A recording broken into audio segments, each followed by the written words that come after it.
Hey, this is Smackdown review for the 3rd of April, and what can I say? It was a bad show. It was a hollow show.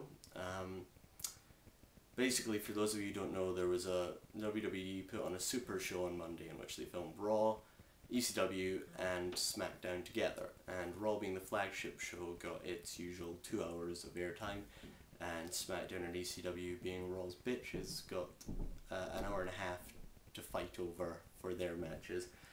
And while this Smackdown was by no means as bad as the last ECW with the Bella versus Bella main event, it was still pretty bad. And you know, it's kind of okay that they're sacrificing ECW because they've already given up on ECW as a brand to begin with. They're not even having a world title match at WrestleMania, but why are they just destroying SmackDown here? It makes no sense. Anyway, basically the show took the form of a WrestleMania build-up show, but rather than building it up by furthering storylines, putting nice round endings on things, maybe a bit more of the Undertaker-Shawn Michaels feud, having the Undertaker come out on top and therefore making it less certain who's going to win the match. I mean the Undertaker is going to win. Or perhaps Matt Hardy versus a bit of Matt Hardy, Jeff Hardy feud, which I couldn't believe didn't take place at the end of this SmackDown, but somehow it did. Yeah, so I don't know, does the WWE think people only watch Raw? Do they think that nobody buys a pay-per-view last minute?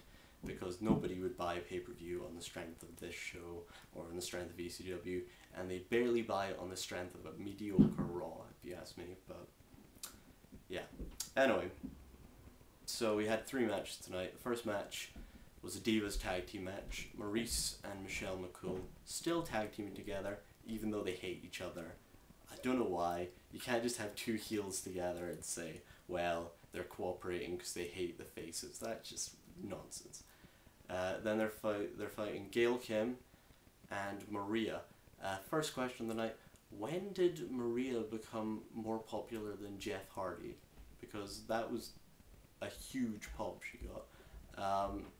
I have no idea.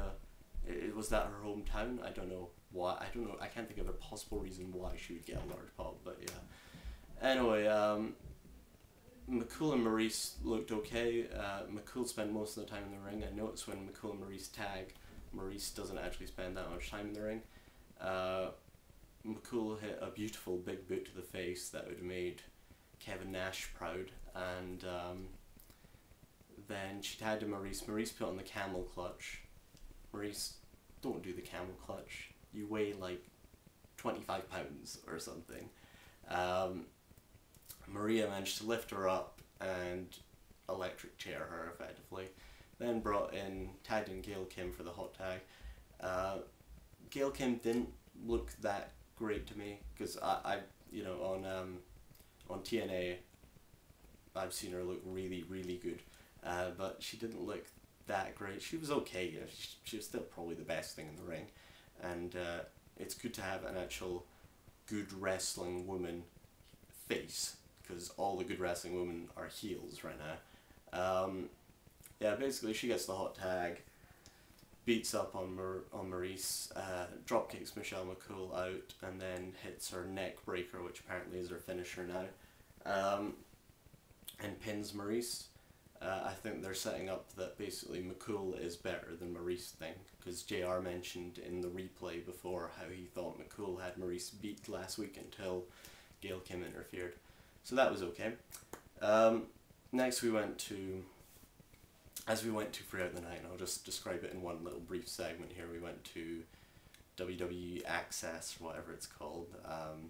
Basically the thing in Houston where you go there, you meet the superstars, you get tattooed, you play WWE computer games, you can walk through the Undertaker's graveyard, which contains all his past WrestleMania opponents, which I thought was an interesting feature. And basically it was just, look at all these people having fun in Houston, and then it's just me sitting at home thinking, yeah, think of all the people at home bored out of their minds by this crap. Yeah, and then they did a bit of hype for the matches. John Cena, Edge, Big Show. I don't know. I don't even remember what feuds they did. I'm sure they did them all. We had a promo from Edge. Edge's usual brilliant promo, of course.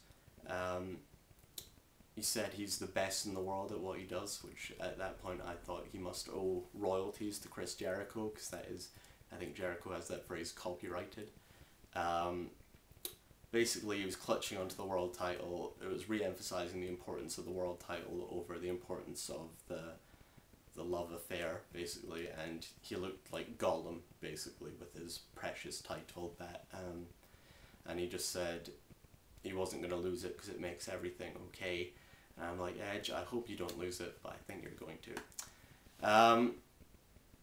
We also had an MVP, Shelton Benjamin, little interview in which MVP does his great promo in which he's like, this 3-step plan of retaining the US title, winning Money in the Bank, and then winning the world title. Then Shelton Benjamin comes in and does his usual terrible promo in which he just says that I'm better than you.